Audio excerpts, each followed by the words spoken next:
Welcome to the Mid-America PTTC podcast, where we are a community of change leaders and prevention catalysts that strive to empower individuals and communities to promote safe, healthy, and drug-free communities across our region.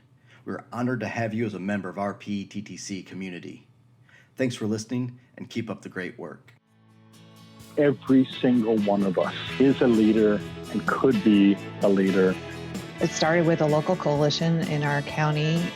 Strategies you know, but stories you don't. Data is the currency of prevention. We want to reduce the negative and we want to promote the positive. Collaboration is the only way to move the prevention needle. About connecting the research with the practitioner. Put something out there that was kind of off the wall and create a community of prevention. It's a passion, it's a real love to try to help make our world a little bit better, a little bit happier, small pieces at a time. It's said an overnight success takes 16 years. If we didn't plan for the change, but if we didn't help orchestrate it, then change is going to be upon us. When it comes to the spiff, slow is smooth and smooth is fast. Because the real power is in the process. Ultimately, all of us want success in the work we're doing. We don't want to do mindless work. Proactive, participatory planning promotes positive, preventive progress. This is the Mid-America PTTC podcast. I'm your host, Dave Clausen, and I'm the director of the Mid-America Prevention Technology Transfer Center. This is episode 23, and today we'll be talking with Scott Gagnon from the New England PTTC. Scott is a certified prevention specialist and the director of AdCare Educational Institute of Maine. He's also the director of the New England Prevention Technology Transfer Center. Scott's got a master's degree in public policy from Edmund S. Muskie School of Public Service. And appointed by the Maine Speaker of the House, Scott serves as the public health representative on Maine's Marijuana Advisory Commission. Scott chairs the Marijuana Prevention Advocacy and Education Group, Smart Approaches to Marijuana, Maine, and has also served as the co-chair of the Prevention Task Force for the Maine Opiate Collaborative. Scott recently served on the U.S. Substance Abuse and Mental Health Services Administration Center for Substance Abuse Prevention National Advisory Council. In addition to his role as the director for the New England PTTC, Scott has been a marijuana science trainer for the New England Addiction Technology Transfer Center. Scott has received numerous awards, including the Patrick J. Kennedy Outstanding Advocate Award from Smart Approaches to Marijuana in 2017. Scott trains and presents both in New England and nationally on marijuana science and policy, as well as on opioid prevention and prevention workforce development. On today's episode, he'll be sharing their work at the New England PTTC and how that work also relates and can impact everyone across the country, including in our Mid-America region. He'll also highlight some of the work that they've done through the National PTTC Marijuana Work Group. There's tons of resources available that he shares, including some online training, some PowerPoint slide decks, and some in-person trainings that are also available to anyone and everyone.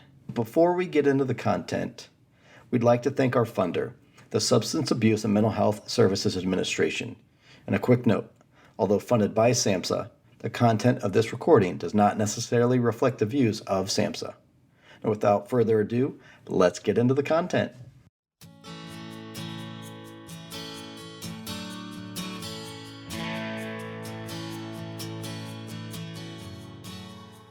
All right. I would like to welcome Scott to the podcast. Scott, thanks for joining us today. Thanks for having me on.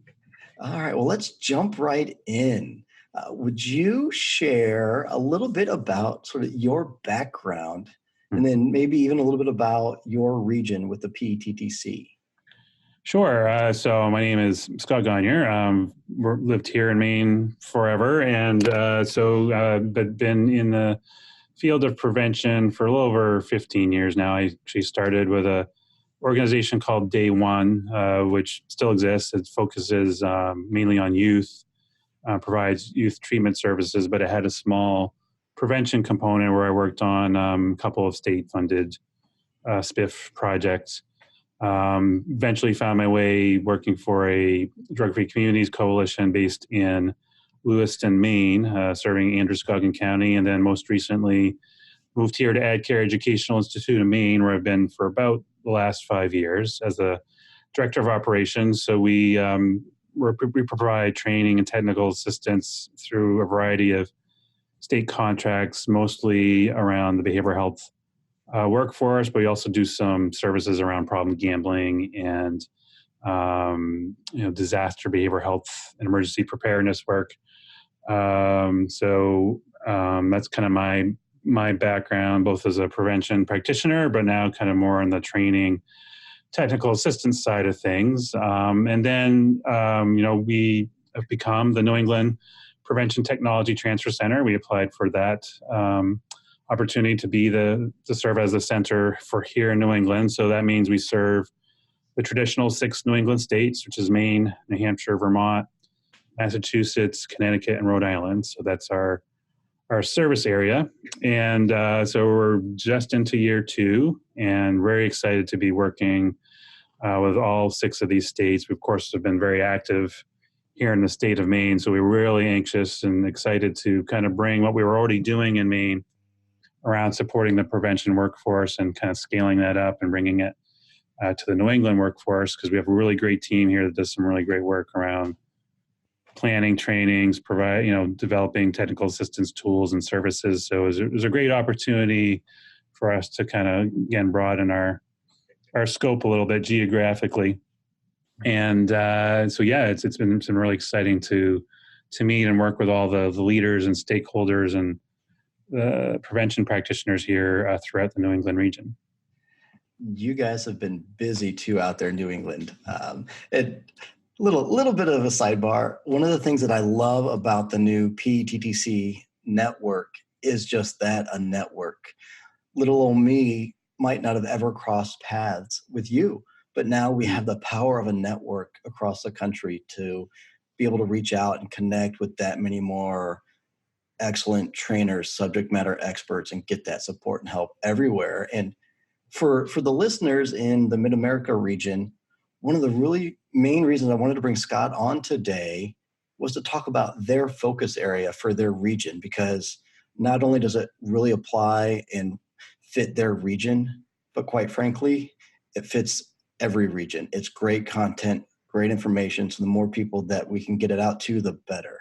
So Scott, would you share a little bit though? I don't want to give any hints, but would you share what your focus area is for your region? Sure. So when we were thinking about the application, what we were going to put in for our specialty training area, focus area, it was really a no-brainer for me, and we decided on marijuana prevention and marijuana risk education.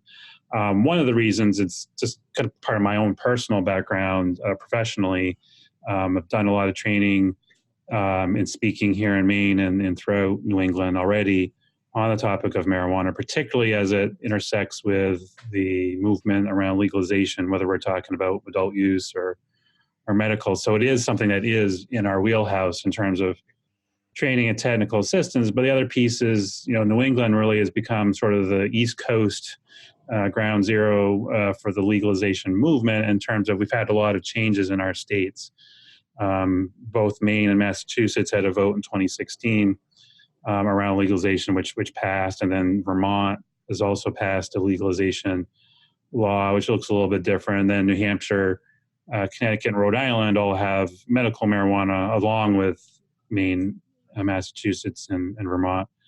And they're kind of in the middle of different legislative initiatives or citizens initiatives looking at legalization. So we know it's a rapidly changing landscape, but we also know that poses some real challenges and questions for the workforce, and certainly that we experienced in Maine as Maine was going through that campaign. So prevention coalitions and prevention professionals asking, like, oh, how do we deal with this if and when it passes? How do I do my job? How do I do education? So both. I mean, strategically, it made sense because it's in our wheelhouse, but also we know that it's going to be an intense need for the workforce to develop skills around and knowledge and understanding around how to approach this marijuana is not new. Marijuana has been around for a long time. So it's not that. It's like, how do we do prevention in this new legal policy landscape, and just knowing it is very important to be thinking about that approach, because it is going to be different. And we just want our workforce to have everything they can to deal with that. So again, it was a no-brainer for us.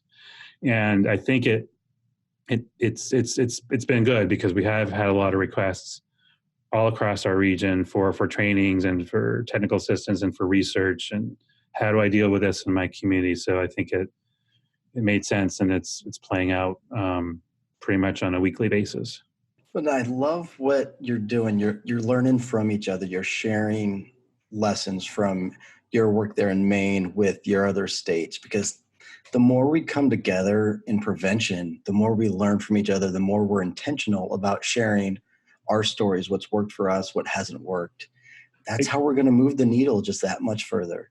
Exactly. And I think that was one of the things that the states were excited about with the PTTC was and I think all of our centers are experiencing this, is now Vermont or New Hampshire gets an opportunity to learn from Maine and Massachusetts and what they did to deal with these different aspects of law changes and policy changes, and like how did the state prevention leaders deal with different things. So it's I think the states have appreciated what we can bring to the table in that respect. We are a community when it comes to prevention. The stronger we can build our community, the stronger our capacity will be. Exactly. I always bring stuff back to our motto for our region: build the community to build the capacity. That's just a little plug. Nice. I like it. So since that is your specialty area for the region, what are some of the things that you've already put together in just your first year? Because y'all have been busy out there. We have been busy. So one of the first things I'll talk about is our marijuana education and prevention toolkit, which actually is a product from our network-wide work group. So part of the way the PTTC network has been set up is we have these focus areas across the region where we have work groups bringing people from different PTTCs together, and we have a really great group from across the country that's working on the marijuana piece. So in year one, we kind of set a goal of developing at least 2 products that we could put out there, and we actually were super ambitious, and we came up with 4. So the toolkit that we developed has 4 components. 2 of them are slide banks, so they're PowerPoint slide presentations with 2 different kind of content areas. And the goal with this was to create some slide banks that have been researched and have already been vetted, that pull together research and data, and so the prevention practitioner on the ground doesn't have to do all this legwork. They don't have to find that. They already have something that they can use. So if they get a very urgent request to do a presentation for a school or for a community group, it's something that we already have that you can use. So the 2 content areas, one of the slide banks focuses on marijuana and brain development and adolescent development. So sort of the nuts and bolts of how the brain develops, the different systems, the different parts of the brain, and how THC interacts and some of the risks and outcomes of that. The other slide bank focuses more on the routes of administration, the different forms of marijuana and THC products. So, your edibles, your vaping products, your smoking products, the concentrates and dabs, those kind of things. So each section talks about the different forms, but then we sprinkle in some of the research that we have so far around some of the health impacts. So for example, in the section about inhalation forms and smoking forms, we talk about the research around how it can affect the lungs. So that's kind of how it's structured. We also include a little discussion on potency and the sort of the trends around that. And now with both of these slide banks, we do include speaker notes. So there is some guidance on how to offer up the information on each of the slides. The other 2 components is we have a fact sheet on there. It's a myth and fact sheet. So it's 7 sort of misunderstandings around marijuana, such as marijuana doesn't impair driving, or that marijuana is not addictive. So this fact sheet takes each one of those, and we pull together the science and the research to talk about how we know from the research that marijuana is addictive, or we know that marijuana does impair driving, and this is how we know that. So, and so that's a nice tool that that can be used as part of education. It could make for some great subject matter for social media posts, particularly if you're doing anything around Drug Facts Week or a National Prevention Week on the Marijuana Prevention Day. The last component of the toolkit is a glossary, as we call it, the cannabis glossary. And so basically that's more of a reference material for not necessarily something you're going to hand out, but it's to help you be familiar with the different types of terms and slang that can be used around all aspects of marijuana. So that could include terminology around cultivation and dispensaries and those sort of things. So if you're in a situation where maybe you're on a panel that has folks from the industry, if they're using different kind of lingo that they're used to, you'll be familiar with what the different words mean. So so that's our toolkit, and we have it uploaded on the PTTC website. So if you go to pttcnetwork.org and you go to the focus area tab, they have all the different focus areas listed, and if you click on the marijuana risk focus area, it'll take you right to the page where you can download all of those materials. So so we're very excited to have that out there as a national product. So that's not just something for our region, that's something that's out there for all centers and all everyone across the country to use. I love the slides. I think that is a great idea, something that I wouldn't have thought of to put on there, but I can see being a great resource, like you said, for meeting a last minute presentation request, but also a place for somebody, a professional, to go get up to speed and run through the content and read those trainer notes, and just a way to see how the message is packaged and presented can help shape how we have conversations, even not just delivering presentations. Exactly. Because honestly, I mean, that's, just from some of the training work that I do, a lot of the questions I get is around, like, how does marijuana affect the lungs? Or can you tell me this about how it does this to the brain? And so that was another piece of it. And it's actually something that was developed here in Maine. Our concept that we did in Maine, like a few years ago, we developed a slide bank for state-funded prevention practitioners as part of the work group that developed that. And so that was that was the feedback we got. It's like, oh, I don't have to create this. It's something I already have that I can implement. And so that was kind of the thinking, is that's like, there's a lot of these questions that try to kind of help everyone be kind of on the same page of what we know, and at the same time give you something that you don't have to create yourself, and kind of help lighten the load a little bit, so you don't have to do all this research. You got something you can do right away. And you've got the research there in that slide bank, which is great, because I know a lot of folks don't have time to dig through the mess that is research, or looks like research when you do a nice Google search. Yep. Excellent stuff. Exactly. And we do include citations at the end. And frankly, the other reason for that is we do know it can be a controversial topic, and sometimes you can get challenged. Like, you present a fact around the marijuana in the brain. It's like, well, how do you know that? Well, here's a citation. So there's if someone is kind of maybe challenging something you're sharing, you can provide a citation and a link to a larger report. So it's to kind of help also give you some confidence to know that what you're sharing is definitely backed by science, and here it is. Mm-hmm. Mm-hmm.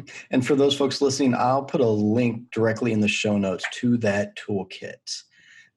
Now, you had mentioned some training that you've been doing in the region. Do you have a couple trainings you've been delivering around sort of marijuana?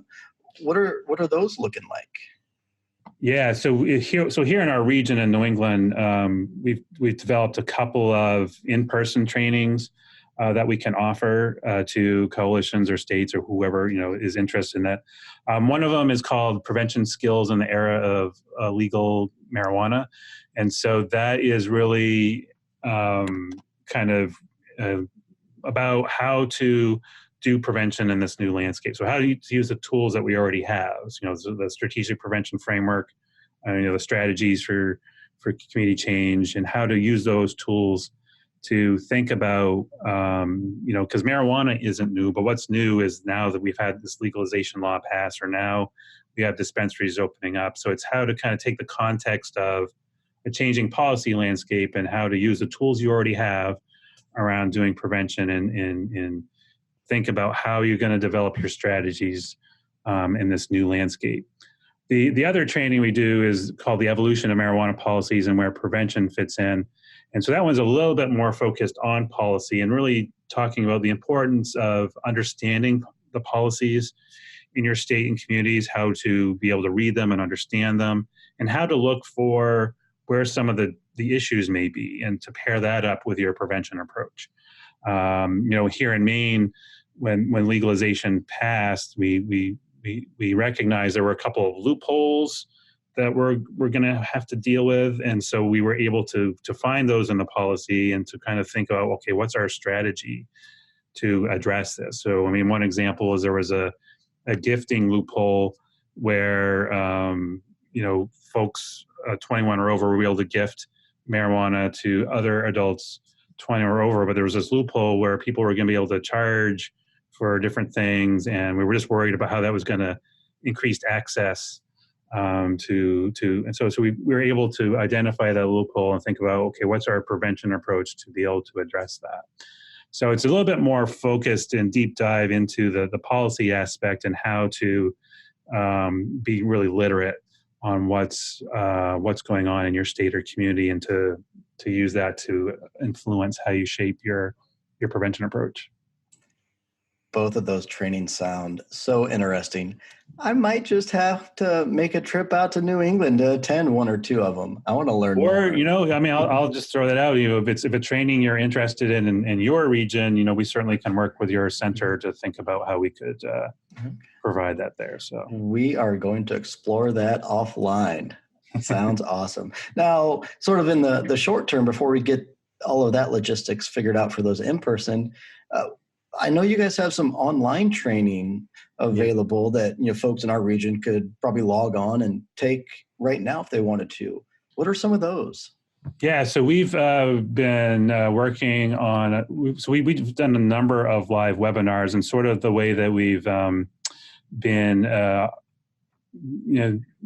of making these live webinars live on is turning them into self-paced courses. So we record all of our live webinars, and then we might add some content questions, and they get posted onto the PTTC network learning management system, which is Healthy Knowledge, so healthyknowledge.org.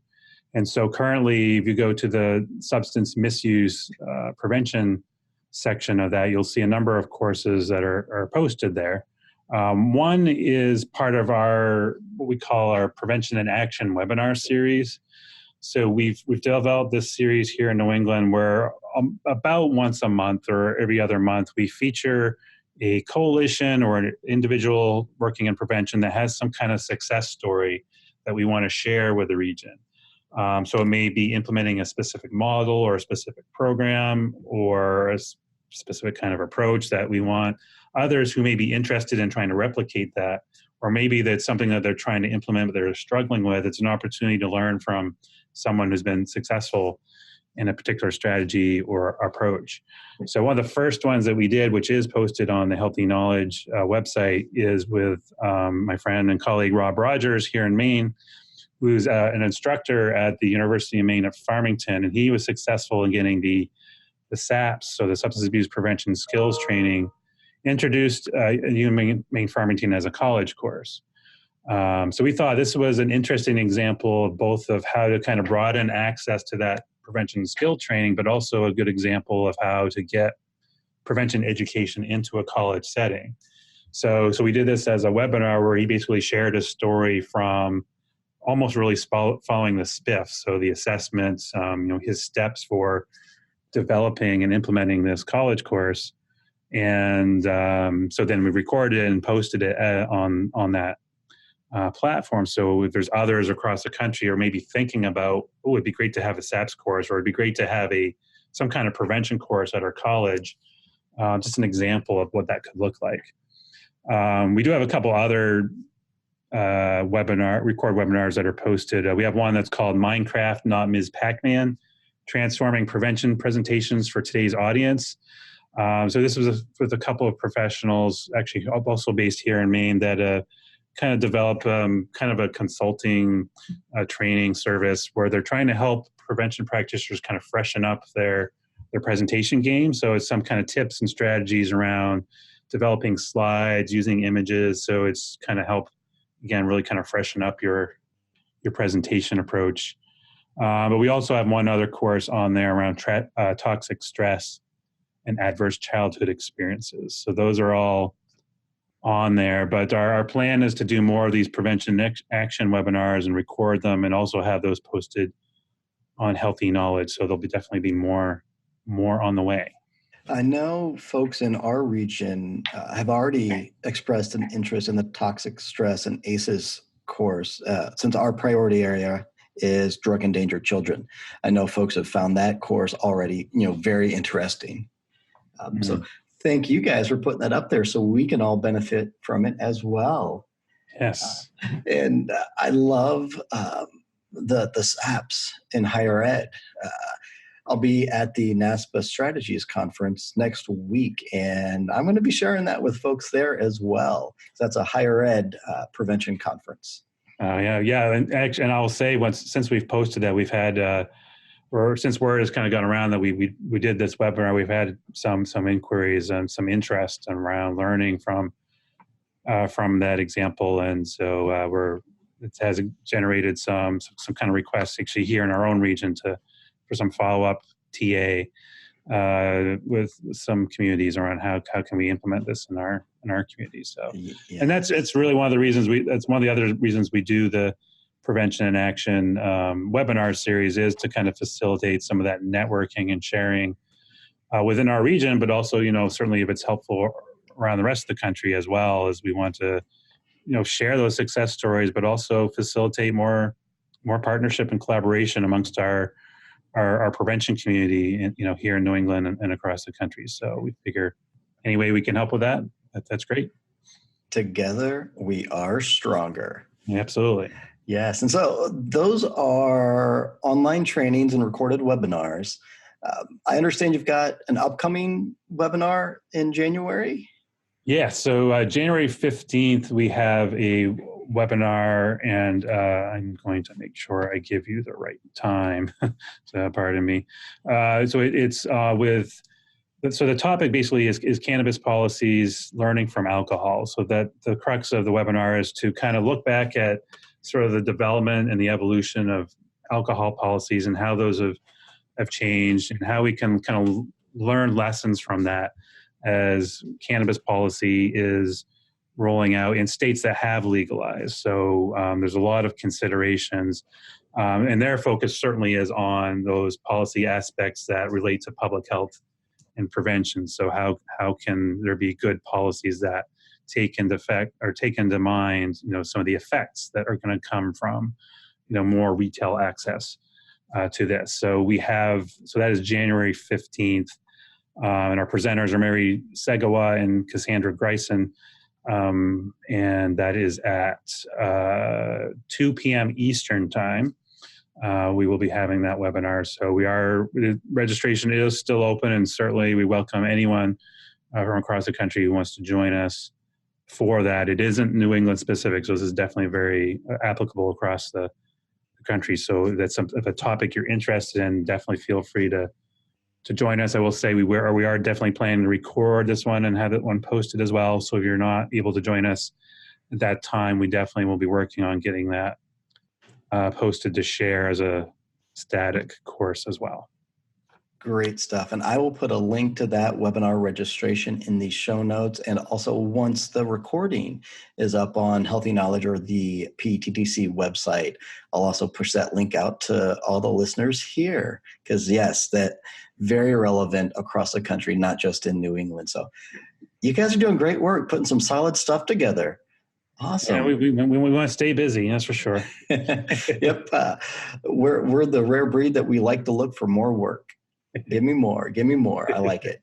I guess we'll kind of wrap things up.